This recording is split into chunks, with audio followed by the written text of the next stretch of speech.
नमस्कार, मैं साक्षी और आपने देखना शुरू कर दिया है द प्रिंट लाइन्स। आइए एक नजर डालते हैं अब तक की 5 बड़ी खबरों पे। केंद्रीय नागरिक उड्डयन मंत्री ने कहा, कल कानपुर के लिए एक ऐतिहासिक दिन है। करीब 150 करोड़ रुपए की लागत से बहुप्रतीक्षित एकीकृत टर्मिनल का उद्घाटन करेंगे CM Yogi Adityanath. Tomorrow is a landmark day in the history of our most prominent cities in India, Kanpur.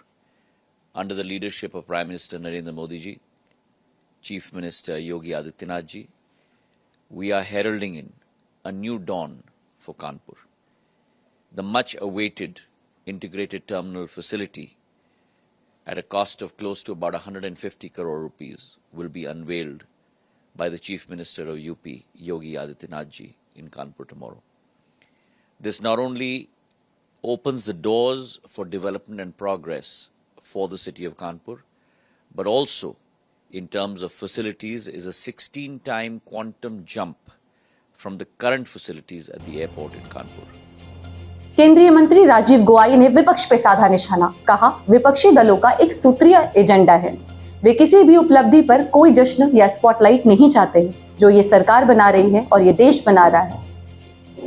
Look, the opposition parties have a single point agenda, and I think everybody who's an Indian knows that.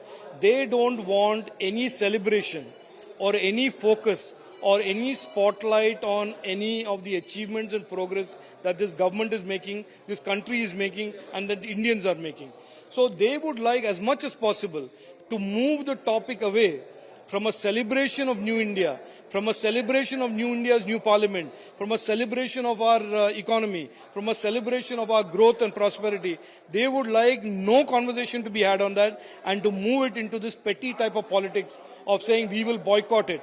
Why should any responsible MP, anybody who cares for Indian democracy, boycott the inauguration of a building that is a symbol of our democracy? What is the logic?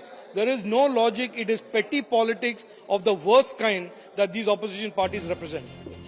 Dehradun से दिल्ली तक Vande Bharat express के launch के बाद केंद्रीय rail मंत्री अश्विनी वैष्णव ने कहा, 9 साल पहले उत्तराखंड रेलवे के विकास के लिए 200 करोड़ रुपए से कम के बजट को मंजूरी दी गई थी, लेकिन अब पीएम मोदी 5000 करोड़ रुपए का बजट दे रहे हैं। बहुत ही आज पावन दिवस है। देवभूमि तपोभूमि उत्तराखंड में माननीय प्रधानमंत्री श्री नरेंद्र मोदी जी ने पहली वंदे भारत ट्रेन का उपहार देवतुल्य जनता को दिया है। बहुत ही खुशी की बात है कि आज माननीय प्रधानमंत्री जी ने उत्तराखंड में रेलवे नेटवर्क के 100% इलेक्ट्रिफिकेशन का भी लोकार्पण किया है। उत्तराखंड में करीब 11 स्टेशंस को वर्ल्ड क्लास बनाया जा रहा है। साथ ही साथ बहुत ही कॉम्प्लेक्स प्रोजेक्ट ऋषिकेश से कर्णप्रयाग का प्रोजेक्ट, जिसमें 100 किलोमीटर से अधिक की टनल है, उसका भी तेजी से निर्माण कार्य चल रहा है। और आज माननीय प्रधानमंत्री जी ने टनकपुर बागेश्वर रेलवे लाइन का भी तेजी से काम करने का आदेश दिया है। तो बहुत एक अच्छा दिन है आज। और देखिए, आज से 9 साल पहले उत्तराखंड के रेलवे के डेवलपमेंट के लिए मात्र 200 करोड़ से कम का बजट दिया जाता था, और आज माननीय प्रधानमंत्री जी 5000 करोड़ का बजट दे रहे हैं उत्तराखंड में रेलवे के डेवलपमेंट के लिए। 28 मई को नए संसद भवन के उद्घाटन के कांग्रेस के बहिष्कार की घोषणा पर छत्तीसगढ़ के पूर्व मुख्यमंत्री रमन सिंह कहते हैं, यह कांग्रेस पार्टी की छोटी मानसिकता और दोहरे मानकों को दर्शाता है। इसका राजनीतिकरण नहीं किया जाना चाहिए। कांग्रेस की छोटी मानसिकता और दोहरा चरित्र आज दिख रहा है।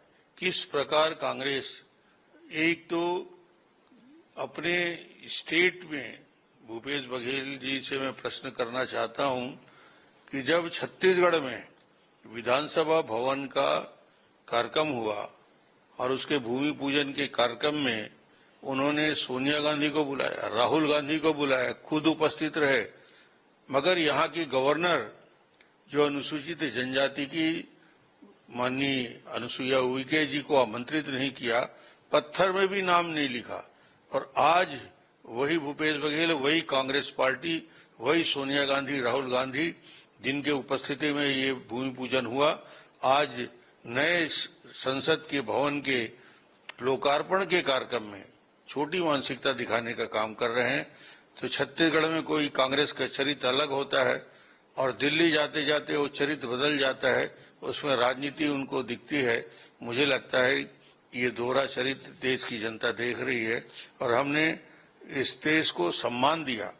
भारतीय जनता पार्टी और नरेंद्र मोदी जी हैं जिन्होंने अनुसूचित जनजाति के श्रीमती द्रौपदी मुर्मू को एक सम्मान के स्थान पे राष्ट्रपति के पद पे आसीन किया और वो निश्चित रूप से देश के लिए गौरव का विषय है। इसको राजनीति का विषय ना बनाया जाए।